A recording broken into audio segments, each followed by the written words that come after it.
In my previous videos, I've got a lot of comments asking how do you create Notion templates? How do you create products on Notion that you can actually sell? And I didn't want to make a generic Notion tutorial because there's plenty of them on YouTube and they probably do it better than me. But in this video, I am going to show you how I use Notion to create and build my own digital products, and they've got over 1,000 sales, you can see right here. And I'll be showing you 2 or 3 Notion structures that I particularly use and sell them, and I'll be showing you how you can do that as well. So without further talking, let's head over to Notion and show you how I do it. So here I am on Notion, and this is the first structure that I want you guys to see. This is very easy to create and it's very simple, but before we start creating, let's just look at how the Notion template is designed. So here we have the small account, big reach. So this is basically for LinkedIn users to grow on LinkedIn. I made few posts a year ago and they got a lot of views, around 200,000 views, and I got 2,000 followers really fast. And that is what I teach in this playbook. So here we can see that we have an icon, we have a banner, and then we have the title, we have the description. This is the introduction. And then we have what's inside the playbook so that you can expect before actually reading everything. Now here is where the structure part of it comes, where you have drop down arrows like this. So here it says posted real projects I built. So if I click the drop down arrow, it shows you few examples, as you can see. And then we have several other topics as well. Here I have links for the LinkedIn groups that I have personally posted and got a lot of views from these groups. So I've pasted the direct links. And if you go down, you can see the different templates that I have. So this is like a plug and play templates that you can use. Again, these are all drop down arrows. The purpose of having a drop down arrow is that you can basically compress the amount of content you have. If you don't have this, then your Notion playbook will look very long and people might lose interest. So this is like a structured, organized way to do this. And then once we have everything, in the end, I also have a video where I talk about this. So I've linked the video as well. So now let me show you how you can create this playbook. I do not want to go in extreme depth because then I won't have time to cover other structures and the video will be too long. But I will cover like the most important features or the most confusing features. But again, this playbook is very simple, but as we move on to other structures, it might be a little more complex. First, let me show you how you can add icons like this. So we are going to create a page first. So I'm going to hit on this button here, click on create a new page, and that is going to create us a new page. Then in the new page section, we can add the title. So we say small, big reach, or whatever your product title is. And here I can hover over this section and it says add icon, and I can add an icon. So you can add a relevant icon. So for now, I'm just going to hit on seedling. And you can also add a cover. So when you click on add cover, it's going to initially add a random default cover. But if you want a specific cover like how I used in my playbook, then you will have to go to Canva and create a separate design. The dimensions of that design should be at least 1500 pixels wide. So here if I go to upload, here you can see that images wider than 1500 pixels work best. And here I can also change the default background that they give. I can either have plain colors, I can have few space pictures like this. These are all default types that Notion provides. But if you want your own, let's say I want something business related, so I can just go to Unsplash and hit on business. These will give me business related pictures from this website called as Unsplash, which has collaborated with Notion. So let me show you how you can add this kind of drop down arrow. So firstly, I'm just going to copy the title and I will paste it here. And for the drop down arrow, now whenever you want to add an element to your Notion playbook, you hit slash. That is going to show you all the options that you can use. You can have a text, which is the normal text. You can have heading, which is like a bold, bigger fonted text. We have heading 1, 2, 3, 4. We have bullet points, numbered list, to-do list, toggle lists, and all of the stuff. Now the one that we are interested in for the drop down arrow is this toggle list. So as soon as I click this, you can see the arrow pops up, and now whatever you type inside is the toggle list. So let's say example posts. Now to add content into this drop down arrow, I just have to click on it and add something here. So let's say example 1. So this is how you create a simple drop down arrow. Now whenever I click this, you can see that the example post pops up. Coming to this template section here, again this is the exact same thing I said. This is the drop down arrow, but once I click the drop down arrow here, you can see this canvas type of template that I can just copy and then paste it and use it on my own. So this canvas type of light gray area that you see is what we're going to replicate. So firstly, let's add the drop down arrow. So I'm going to hit on slash and say toggle. Now here you can see there are a lot of toggle types. The one that we used before was a toggle list. You also have a toggle heading where it's just one heading that you have. So I'm going to hit on toggle heading 3, and here you can see the heading. I will say template 1, and here I want to add the template or the canvas, like the light gray area. So I'm going to hit on slash again, and I will say code. So this code is what gives me that light gray area, and here I can type in the template. This area is usually used for coding. So as you can see that it is automatically color coordinated, and here we have selected JavaScript. So you have like multiple coding languages here, but here we are not using any of the coding stuff. We are just using it for a template. So what I can do is I'll go to this JavaScript, search for Markdown, and that is going to turn this into a simple text editor. So I can just copy and use it for my templates. Now finally, let's see how to add this video. Again, this is very simple. We are going to go here, close this first, go to the next line and say slash video. Now here I can either upload a video from my local storage, or I can add the link of my YouTube video. So I've just copied my YouTube video's link. I'm going to click on this, hit on link and paste the link here. And I'm going to say embed video. Now this is going to load, and as you can see my YouTube video is ready. Now whenever I click on this, it's going to redirect me to YouTube, and then you can watch the video there. So now let's move on to the next structure. So this is my ultimate 7-day reset product. Now this product is on a PDF file. So the entire content is on a separate PDF file, but everything in that file connects to this checklist that I have. So I'm going to show the checklist part of it because I've made a separate video on the actual 7-day content. So you can click somewhere here on the I button and you can check that video out. But for now, we'll be focusing on the Notion part of it. So this is how the Notion actually looks. Now, before we dive into this product, I just want to say that this product has gotten over 1,000 sales. So if you just want to try it out or see how this works, you can go to the link in the description and grab yours now. It's completely for free. So here you can see I have the ultimate 7-day reset product, and it has 7 days checklist. So for each day you have one particular checklist. So I'm going to click on one checklist, and you can see we have a desk reset, room reset, visual identity anchors, clarity check. So it's like a daily checklist that you can follow. So again, we are going to be using the toggle list that we have discussed before, as you can see right here. Now in this, we have a to-do list, and I'll show you how you can create that very easily. And then you have a call out section. So this light gray box, and inside that we can have a to-do list as well.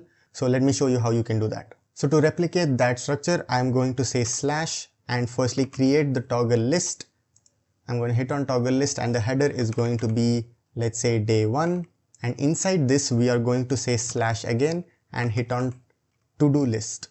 So here, as you can see, we have a to-do list. So we can say task 1, enter, task 2, enter, task 3. So that is how you create a simple to-do list. Now let's put it in this kind of box. This is just for decorative purposes. It just looks cleaner. So we will replicate that as well. We will come to here. I'm going to hit on slash and say call out. So call out is the kind of box that you have, and right now it's set to blue.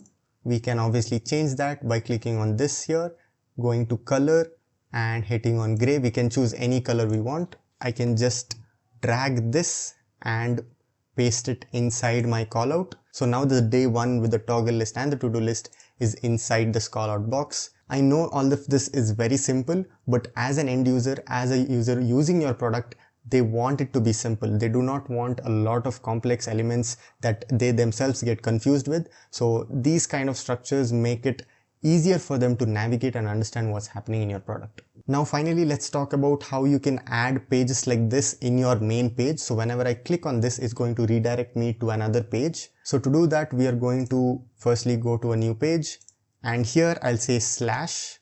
Again, for every element you create, you have to say slash, and then I'm going to type in page. So here you can see that I can either link to a particular page, or create a new page itself. Here I'm going to hit on page. So as you can see here, we have the new page, and I'll click on this and let's say rename. I'm going to say day 1 checklist. So this is how it's going to look. If I click on this, it will open a new page, and this is where I write the contents of the day 1 checklist. So this is how you add pages to your current page, and that is exactly how I did this section here. Okay, so far we have looked at all the free products that I currently sell. Now let's move to the final structure, where it's actually a paid product and people have actually paid a lot for these kind of digital products that I'm selling. I've already made a few sales on this product, so I want you to pay attention. This is going to be a little more complex than the structures we have seen before, but this is what gets you sales, and this is the kind of structure that is considered to be good as a digital product. So let me break down the elements in this Notion file. So here we have a simple title, then we have an introduction, and again we are using a toggle heading called read this, and if I hit on the toggle heading, this is a small brief introduction about me, what I do, etc. Now you can see that this is a course, and this course has few lessons. So this is lesson number 1, lesson number 2, 3, 4, etc. There are 16 lessons like that. Now we have discussed all of the toggle headings, the callouts in the previous structures. What is new is this card kind of design. So that is what we are going to replicate in this structure. Now again, if I click on one of the lessons, it's going to take me to a new page. We have discussed how to do that as well. And in this we have the entire course details, and in the end I also have like a next lesson. So I hit on that, it's going to redirect me to the next lesson. So we are going to read that as well, and then we hit previous lesson or next lesson. So I hit next lesson. So I'll show you in brief how you can actually design this kind of lesson system in your course. This is very clean and professional, so I highly suggest if you are selling some kind of course, you can have this kind of structure. Now again, before we start, if you really want to take a look at this product, if you want to actually use the product, this is about how to grow on Threads. If you are looking for something like that, I will be providing the link in the description. You can get it completely for free. And now let's create the card kind of design that I showed you. In the design, we have to look into something called as a database. We have to create a database, and it's very easy to do. Now since we are creating an element, again we start with a slash and then we say database. Now here we are going to choose database inline. Once we do that, we can see this kind of table structure, and I can name this database whatever I want. Let's say Threads course.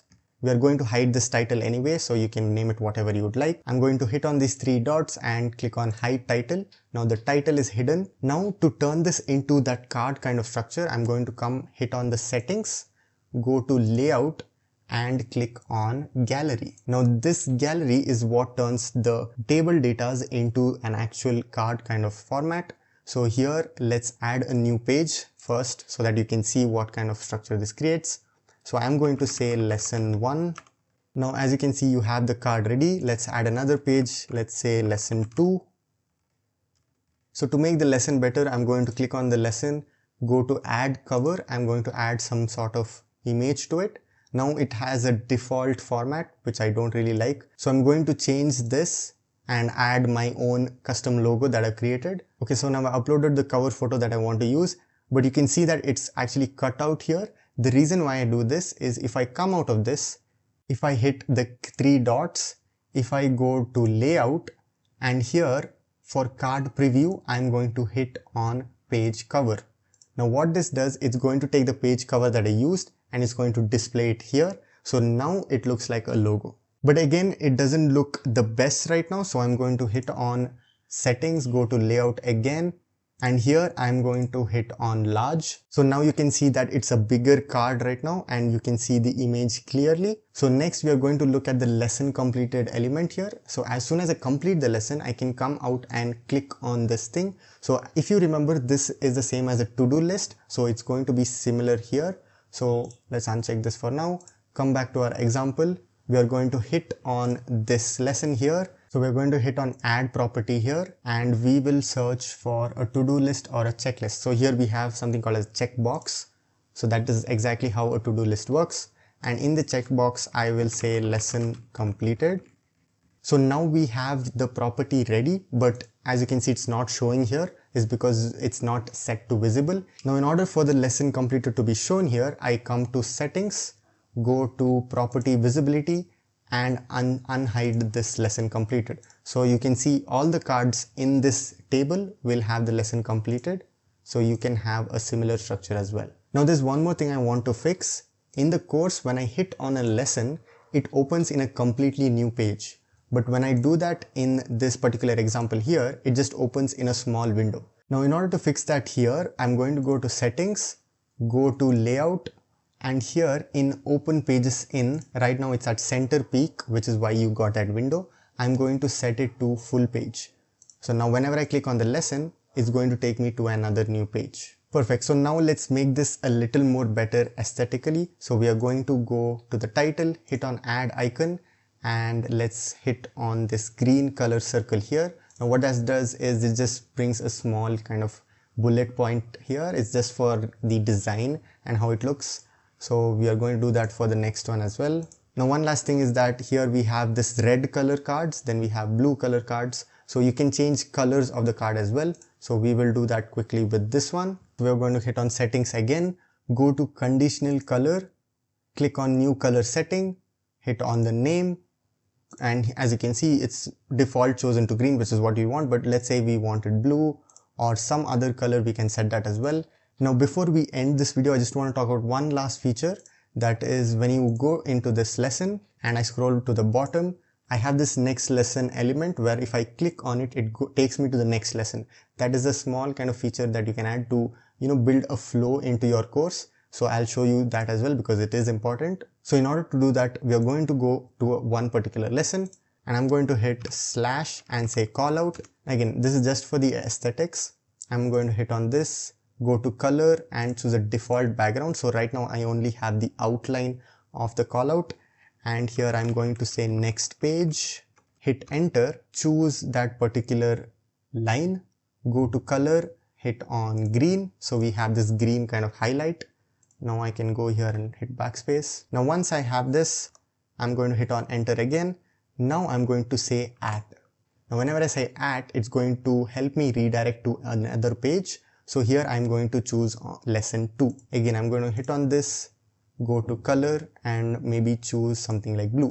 So now when I hit on lesson 2, it's going to redirect me to lesson 2. Similarly, we can have the same thing here and we can link it to the previous page. So that is how you have the next page and the previous page. So that was it for this video. If you found this helpful, please hit the like button and subscribe to my channel. It's a very small step for you, but it makes a lot of difference to me. It motivates me to make more such content. So go subscribe right now. And if you want to know more about the complete detailed process of how I actually ideate the digital product and get it to life and build something that actually sells, not just a digital product fluff that you see on the internet, but something that actually sells and how I made more than 1,000 sales, you can click here and watch this video. And until then, I'll see you in the next one.